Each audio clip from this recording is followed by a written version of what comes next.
Hi, Andersen Elementary. My name's Dustin Vincent. I'm a volunteer firefighter with the Bayport Fire Department. That's where I'm at right now. I'm sitting on one of our engines, and I had a good friend who told me that you're having a readathon and asked me if I would like to share a book with you. I like history, so I thought maybe I'd share you the book, Henry and the Cannons. I like this book because not only it's about history, but it talks about a man who most people thought was ordinary, and he turns out he's pretty extraordinary. So let's jump in. It was the winter of 1775. The American Revolution had begun, and things weren't going well for the Patriots of Boston, Massachusetts. The British Army held the city. They thumbed their noses at the surrounding hills where George Washington and his soldiers stared down at them. The British and Washington both knew the modest American army had scant chance against the world's best soldiers. Washington ached for cannons. With them, he could rain cannonballs on the British soldiers' heads and drive them from Boston. But Washington had none. At Fort Ticonderoga, New York, there were many cannons. In May, Colonel Benedict Arnold had snatched big guns, as well as the fort from the British. But 300 miles of lakes and rivers, hills and glades, mountains and forests separated Boston from Fort Ticonderoga. Dragging the cannons the whole hard way in the winter was impossible, wasn't it? Henry Knox said he could do it. Knox was a Boston bookseller who taught himself soldiering from some of the very books he sold. In spite of a plump shape that suggested a man who preferred a good meal to a good fight, he was an eager patriot who was sure he could bring cannons to Boston. General Washington believed Henry and ordered him to Fort Ticonderoga. Covering 40 miles a day for a week of hard riding on horseback, he was rain-soaked, wind-blown, and frozen. The trip was nothing like selling books. It would be the easiest part of his adventure. At the fort, Henry set about choosing the best cannons, some big, some small, 120,000 pounds of cannon, 59 in all. He gathered men to help him on the journey back to Boston. First, they heaved the cannons to the nearby Lake George, where Henry had arranged for 3 boats to sail part of the way home. Henry and his band set sail over icy waters. Along the way, one boat snagged a rock. With ropes, water-soaked and slick, the crew manhandled it free. That night, Henry and his tired men found shelter with Native Americans. Henry declared their food was relishing. The next day, the wind sprang up, fresh and directly against the boats. They had to be rowed hard for hours.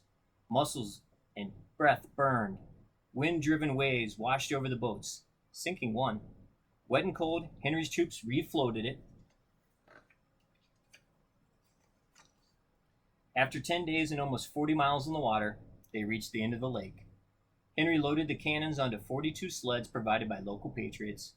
Oxen and horses started hauling them over snowy roads, but the weather warmed and the snow disappeared. The sleds sank into the mud and stuck. Certain the snow would return, Henry decided to scout the route ahead. He was alone and off the beaten path when a heavy storm blew. Snow filled the air, piled high on the grounds. His horse refused to go any further in the wintry gloom and deepening drifts. Henry trudged for miles before reaching safety. I almost perished with the cold, he said. But the sleds could be moved again. The oxen and horses dragged them over frosty trails, across frozen rivers. At one crossing, some cannons crashed through the ice into the water. Henry refused to leave any cannon behind. Pulling and tugging, lifting and yanking, hauling and lugging, Henry's men rescued the drowned cannon. The caravan had been struggling for about a month. They reached the Berkshire Mountains of Massachusetts, and the road nearly disappeared. With shouts and cracking of whips, Henry and his band urged the straining oxen and horses forward. In Boston, Washington watched British soldiers in their bright red uniforms marching Boston streets, eating Boston's foods, and sleeping in Boston's beds.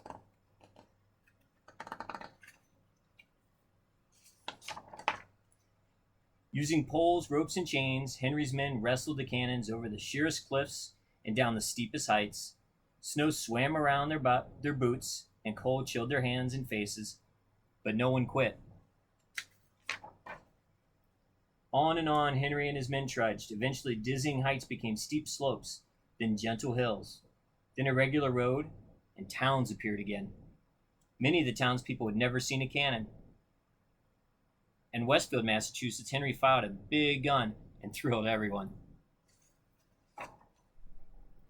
Finally, about 50 days after leaving Fort Ticonderoga, Henry reached General Washington outside Boston.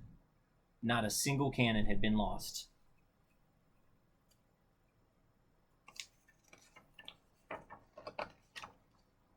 Nearly 3 months later, 2,000 Americans scrambled up the hills overlooking Boston.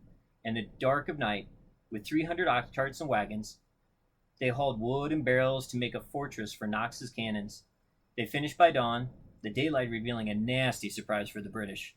Seeing the big guns pointing down at them, 9,000 British soldiers fled the city by boat. They left behind 250 of their own cannons. The Americans won back their city and a great victory. It was March 17, 1776. George Washington led a joyful parade into Boston. Beside him was Henry. I really like this book because not only does it have to do about history, but it talks about a man who just wanted to help as much as he could and gathered other people to help him. And I love the determination and the fight that they showed, plus the creativity when things got challenging. They never gave up. Andersen Elementary, thank you for letting me join you today. And the next time you see a fire truck running down the road, make sure you wave. We'll be sure to say hi back.